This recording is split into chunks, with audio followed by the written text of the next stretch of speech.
Some people who have been shelling out nearly $1,500 a month for weight loss drugs may be able to get them for a fraction of the cost next year after President Trump announced a new deal today with the drug makers.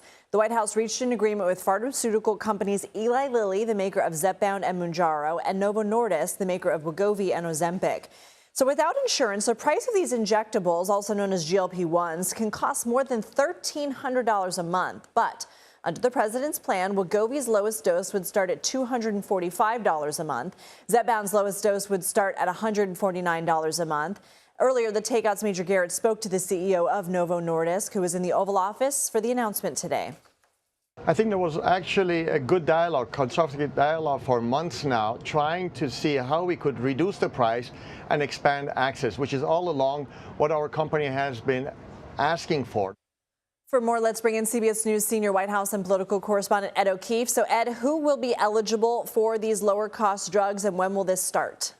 Yeah, well, it starts whenever Trump RX launches. The administration says it'll be sometime next year, potentially by the spring. And in essence, it's people who are Medicare patients and essentially are diagnosed as pre-diabetic or have stage 3 kidney disease, or people who are severely obese. So, you know, very clearly you have to have a specific medical condition for this. This can't be someone who's getting on these drugs just because they want to lose 20 pounds or something like that. And the fact that this is happening at all is part of an ongoing push by the administration, similar to what the Biden administration have been trying to do, to use the government's purchasing power, bulk purchasing power through Medicare and Medicaid to drive down the cost of pharmaceuticals, which, of course, people have been saying for years can be too expensive. I want to ask you, a federal judge in Rhode Island has ordered the Trump administration to pay SNAP benefits to states for the month of November in full by tomorrow. What can you tell us? Yeah, we have yet to receive any response from the White House regarding this ruling.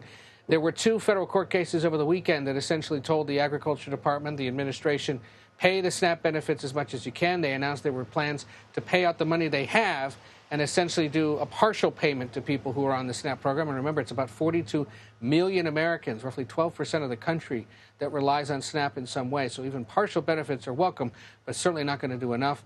Again, if that order stands, it's unclear at this hour, at least, how the Agriculture Department would do that, which would suggest that perhaps the administration will appeal this higher up the legal food chain and try to get a ruling that gives them more time to sort it out. But, of course, the other way to sort it out would be if Congress were to reopen the government, which, as you just reported, still could be a few days away. Ed O'Keefe, thank you.